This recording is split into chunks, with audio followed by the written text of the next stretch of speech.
Okay, so as I look around the internet, I see people that are dealing with the same sorts of things that we're all dealing with.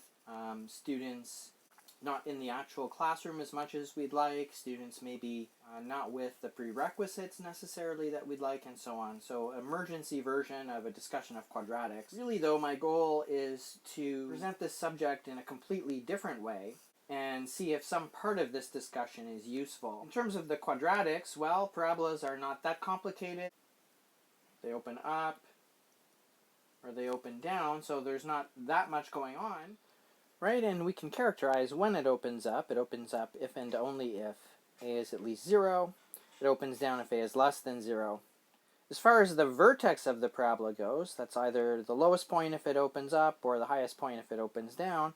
The vertex, well, we'll see it's achieved at the point where x is minus b over 2a. Here we're referring to the quadratic ax squared plus bx plus c. But one thing that is not usually discussed in connection with where the vertex is the corresponding value of y at the vertex, right? So we focus on the x value of the vertex, but not the y value, so we'll talk about that a little bit. The question of whether or not there are real roots can be answered by combining these previous two questions, right? So we'll get to that near the end. But in the spirit of focusing on the absolutely most crucial things at the beginning, we'll talk about roots and factorizations. Okay, so we'll start with a really good example here. When we're looking for the roots of this quadratic, we're really looking for solutions to the equation 2x squared minus 5x minus 12 is equal to 0. And so there's a good chance your students will be able to memorize the quadratic formula. So let's just apply this the way they probably would. 2a would be 4, minus b would be plus 5.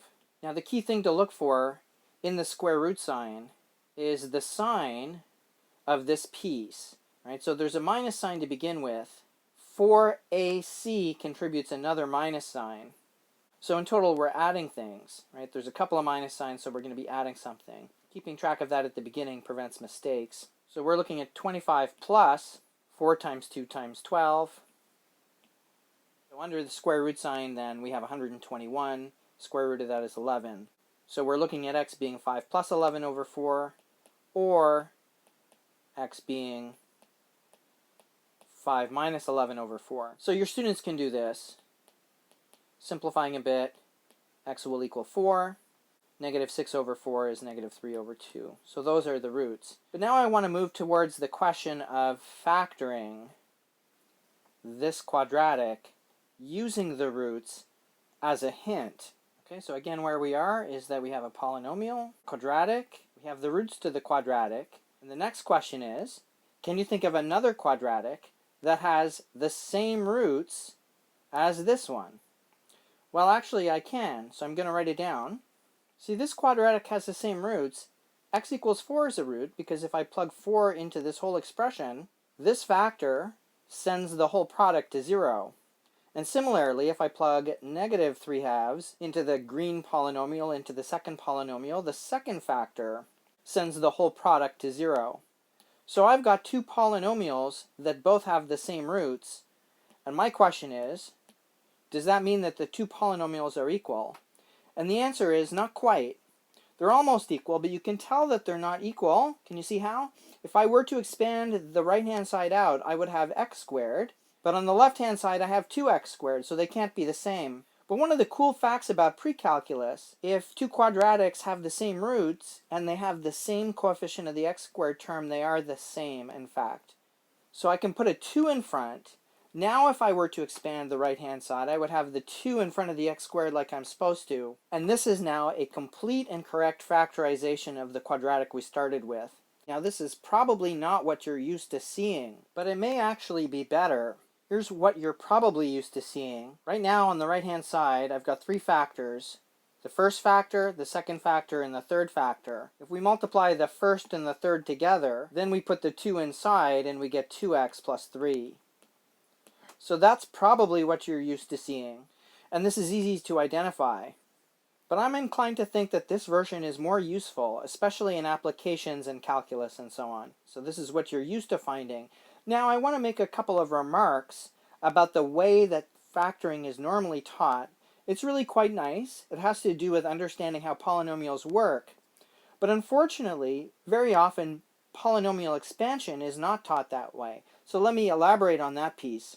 Polynomials are expanded by just writing out all of the terms, but I'd like to suggest a different point of view here. Instead of writing out all the terms, look at the product on the left-hand side and know in advance roughly what the answer must consist of. You will end up with a certain amount of x squared, a certain amount of x, and a constant term. 2 of those 3 blank lines are easy to fill in, so let's do those first. 2 is the amount of x squared that we have. We can add negative 12, or if you like, we can subtract 12. And the entire problem is about calculating the coefficient of x. That's the whole point. So we're going to look at this question separately. On the left-hand side, we want to know, how could you get x? Well, there's 2 ways. You can get minus 8 of it here, and you can get plus 3 of it there. So that means you have minus 5 of it, and that's it. It has to do with having an awareness of how the answer is going to turn out instead of just writing everything out. This is a better way to proceed, and I would argue that this way of expanding polynomials is more consistent with the way that factoring is usually taught. The difficulty in factoring something like this, I would argue, has to do with not expanding it using the same mentality. So those are just a couple of things to think about. Now we're going to proceed to the first 3 things on the agenda that we haven't quite covered yet. For this question of deciding whether or not the parabola opens up or down, we said that it opens up if a is greater than 0. So now we're looking at this parabola. Let's look at an example just to get an idea of what's going on. Perfectly good choice where a is bigger than 0 would be 1, and just to make it easy at the beginning, let's take c equal to 0. The question that you might ask your students is, how big does x have to be before the second term cannot make y negative anymore? Right? So b might be something like negative 1,000,000, but then if x is 1,000,000 or bigger, it wouldn't matter anymore. Right? So you're imagining using the extra factor of x to dominate this term even if b is very negative. That's the kind of thought experiment that you would use to convince yourself that if a is positive, then the parabola would have to open up. Similar discussion for a being negative. I think I'll leave for now the discussion of the x value where the vertex lives, but instead move to the discussion of what the y value is. We plug it into this. Okay, so x is minus b over 2a, so we put it here and we put it there. And now if a is positive, so that it opens up, we want to make sure that the y value is no bigger than 0. So in other words, we want the sign of the y value to be opposite to the sign of a, right? A being positive and this y value being negative. The other possibility is that a is negative, and in that case we want this y value to be positive. Right? So in both cases we want the sign of this y value to be opposite of the sign of a. I guess we could allow it to be less than or equal to 0. Right? So this is the condition for roots being real. And if you give this expression to your keen or eager students, you'll find that this is equivalent algebraically to b squared minus 4ac being at least 0. But of course you knew this had to be the case because of the quadratic formula.